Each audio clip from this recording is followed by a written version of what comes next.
Bonjour mes amis.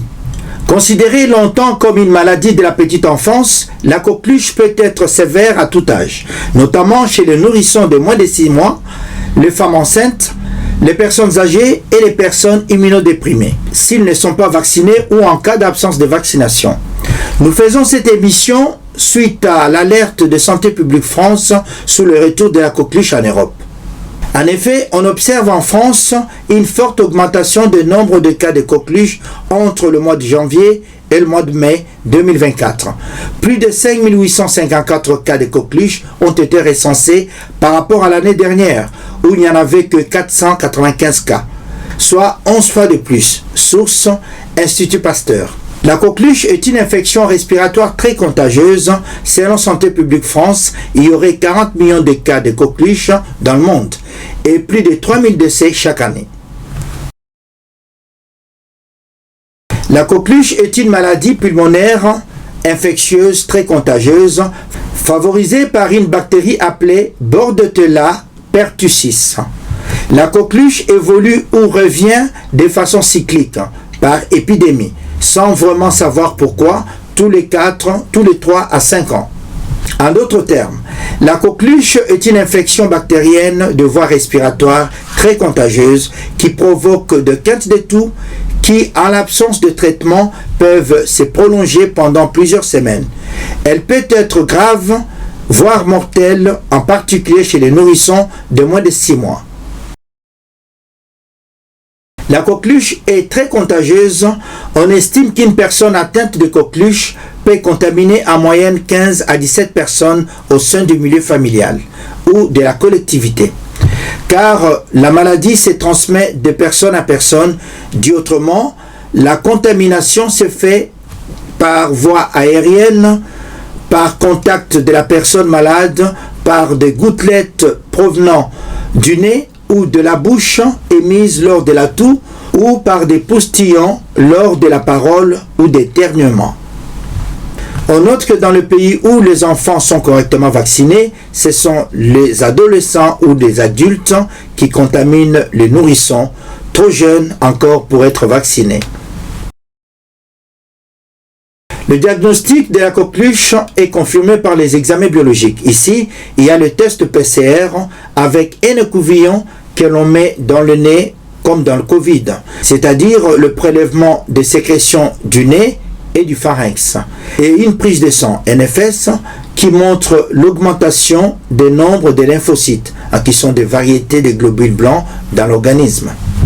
Le traitement de la coqueluche repose sur la prise d'antibiotiques dans le but de diminuer tout de suite les symptômes et la contagiosité. Et la coqueluche évolue lentement vers la guérison.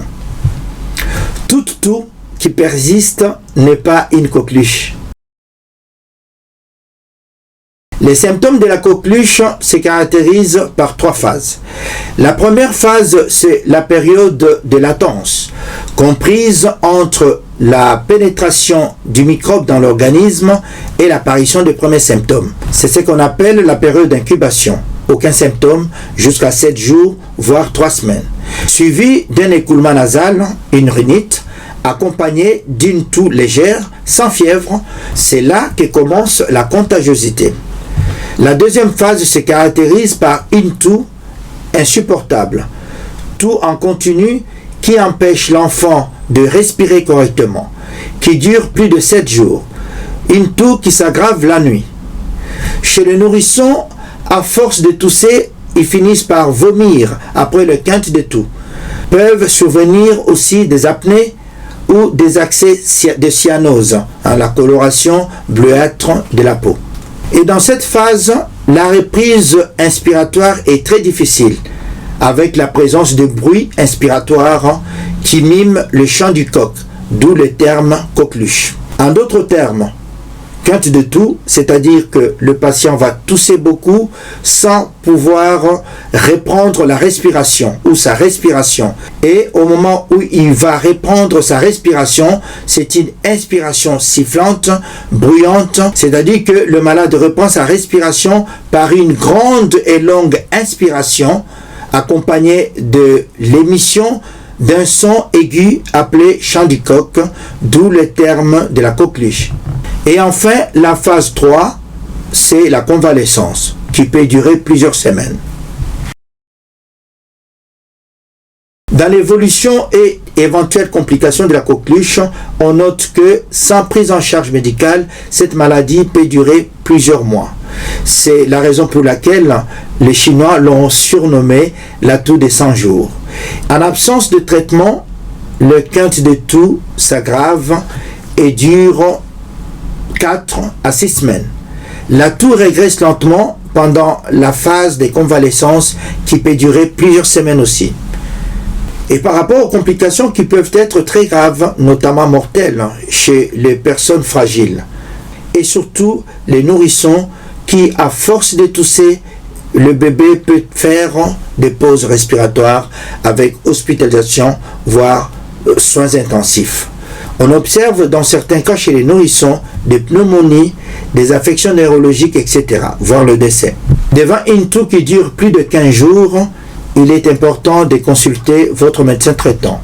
Votre bébé de 3 à 6 mois tousse, refuse de boire, refuse de manger ou vomit et vous semble faible, allez consulter le médecin.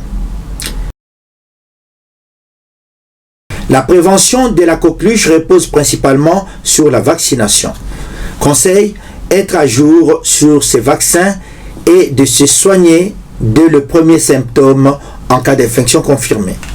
Actuellement, la coqueluche est redevenue une maladie de l'adulte jeune, faute de rappel de vaccin. En d'autres termes, on est protégé de cette bactérie grâce à la vaccination qui est vraiment efficace. Mais comme toute vaccination, nous perdons l'efficacité avec le temps, entre 5 et 10 ans. Donc, pour une protection optimale, la vaccination contre la coqueluche nécessite plusieurs rappels. Depuis 2022, la vaccination durant la grossesse est préconisée afin de protéger les nouveau-nés, pouvant faire des formes graves, voire mortelles de la maladie, avant sa propre vaccination à l'âge de 2 mois. La Haute Autorité de Santé recommande depuis le 22 juillet 2024 que toute personne en contact proche avec un nouveau-né ou un nourrisson de moins de 6 mois dans le cadre familial ou professionnel ainsi que les femmes enceintes reçoivent un rappel si le dernier vaccin contre la coqueluche date de plus de 5 ans. Toujours par rapport à la prévention, un traitement antibiotique est préconisé pour toutes les personnes de l'entourage de la femme enceinte non vaccinées ou n'ayant pas reçu de rappel vaccinal dans les 5 dernières années, quel que soit leur âge. À la question pourquoi ce retour de la coqueluche, il est pensé que le rappel de vaccination sont négligés, du coup la vaccination n'est plus efficace. Le retour s'explique aussi par une couverture vaccinale trop faible selon l'Institut Pasteur. La coqueluche ne touche pas que les enfants. Comme la maladie est très contagieuse, tout le monde est concerné. D'ailleurs, ce sont les adolescents et les adultes, dans 50% des cas, qui contaminent les nourrissons de moins de 6 mois, qui n'ont pas encore été vaccinés. Je termine cette émission par les conseils de ma mère, qui me disait en tétela que papa d'embakin de kamanyamase, ce qui veut dire en français papa être en bonne santé, est beaucoup mieux que d'avoir un bon repas composé du riz, de la viande et du poisson. Merci.